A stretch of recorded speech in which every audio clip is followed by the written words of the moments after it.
Hi, Deidre here from our Upcycled Life. Welcome to my channel. So today's upcycles are all from stuff I was given for free.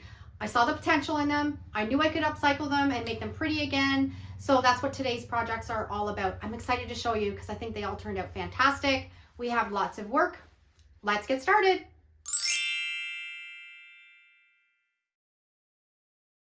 The first upcycle that I'm going to do today is this piece of wood. Now, what I think it is the end of a crate. I think there would be two of these and then that would be built into a box. But I think that it kind of looks like a cutting board. So I am going to aggressively sand it down. It had a lot of grooves in it from when it was cut. I'm trying to get it as smooth as I can. I'm going to do my polyacrylic transfer method on this board. So the first thing that I'm going to do is I'm going to apply a really good coat of my polyacrylic sealer. This is water-based, and you want to make sure with these projects you're using water-based so it doesn't yellow on you. And then we're going to do the transfer method with these CD label sheets. We want that shiny piece of paper underneath. I always find these at the thrift store and I pick them up. They'll work with address labels, but you have to use a laser jet printer with this. It will not work with an inkjet printer. After that first coat of polyacrylic had dried, now I'm putting on a second coat of that polyacrylic sealer, and while it's still wet, we're going to lay that label sheet down into that wet polyacrylic sealer that we've printed on with our laser jet printer. And then we're going to press it down really firmly and make sure that it's right into that polyacrylic sealer. Let it dry. It'll take a few hours depending on your weather, and then you just peel off that label sheet and your graphic's going to be left on your project. Now you can see my wood was still a little bit rough and the transfer didn't take in that one little area, but it still looks fantastic. I love that rustic feel of it. Now this isn't going to be a usable cutting board. This is for decor only. But I love the way that it turned out. And my dad gave me these for free. I have 6 or 7 other ones too that I can't wait to do this technique on.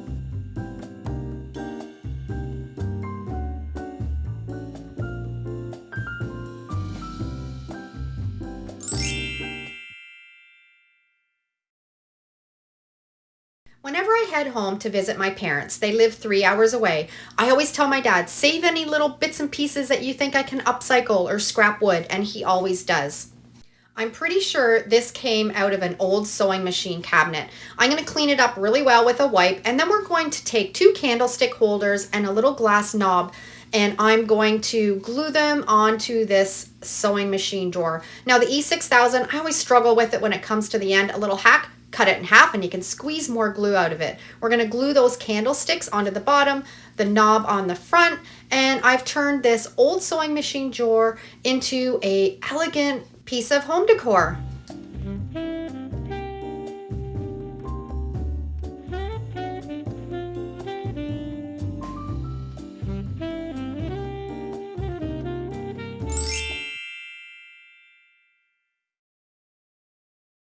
I had a friend give me these baskets for free. She didn't want them anymore, so I took them because I have an idea of how I love to upcycle these, and I'm excited to share them with you because it's so easy to do. I find the handles really date them, and a lot of times you can just take the handles right off the basket without affecting the basket itself. This one just cut right off. And if you are out and about at the thrift stores or yard sales, these baskets are super cheap. You just have to take a look at them and see if they're attached and weaved right into the basket. If not, then they're easy to take off. This one just pulled out. Takes a little bit of strength to pull it, but it comes out nice and neat, and then you're left with a basket without a handle, and I just think it doesn't look as dated. Now I'm going to take the plastic liners out of these, but if you're going to keep them as planters, then just keep the plastic liner in them if they do have it. My circle of friends all know that I am a fanatic when it comes to upcycling, so they're always giving me stuff that they don't want anymore that I know I can upcycle and I can get it for free.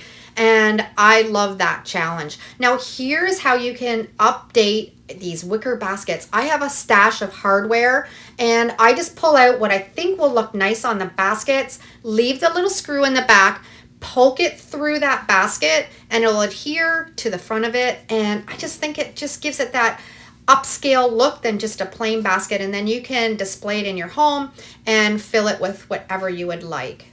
These look fantastic with greenery in them. You can put them in the kitchen and keep your tea towels and your utensils in them. You can put them in the bathroom on the back of the toilet and fill them up with toilet paper. So many ideas, but I find just by adding this little handle on the front of them, it just really takes it to the next level. And if you can't fit the little screws through the weaving on the baskets, you can always just hot glue that knob or that pull onto the front, and that will work perfect also.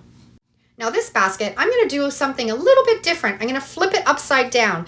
I had this piece of hardware in my stash, putting some hot glue on it, and I'm going to glue it to the front of this basket that's turned upside down. Going to make sure that it sticks really well, and wait till you see what I did with that one. So I've taken all of these baskets, added the hardware to them. I think it's really perked them up and made them not look so dated when I've taken the handles off of them. And this little basket, by turning it upside down and adding the hardware to it and then putting a plant on top of it, it just raises your plant a little bit, and I think it looks beautiful.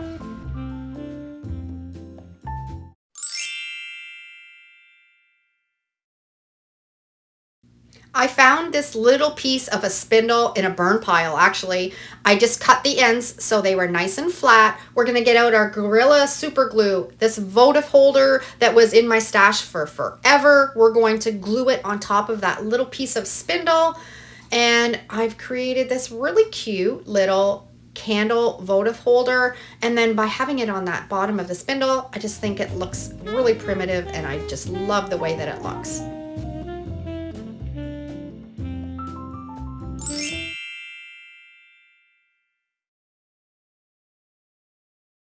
Next project was this old basket that was in the wood pile at the dump. Somebody had made it into a little Easter themed basket, but it was really needed to be upcycled. I'm going to spray it with some black spray paint. It's just going to kind of give it that distressed look underneath after I put the chalk paint on top. I'm going to put a couple coats of that chalk paint, and then I really aggressively sanded it with some 80 grit sandpaper, and this is what it turned out like. Now we're going to put a graphic on the front using my Mod Podge reverse graphic transfer method. You've seen me do this lots. I've printed this off on regular computer paper. We're using our Mod Podge mat.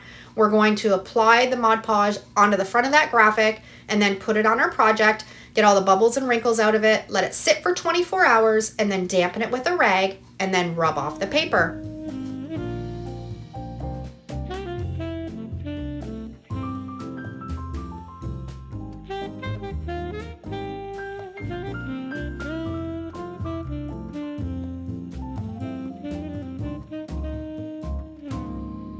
Once I had all the paper rubbed off, I'm going to add some polyacrylic sealer.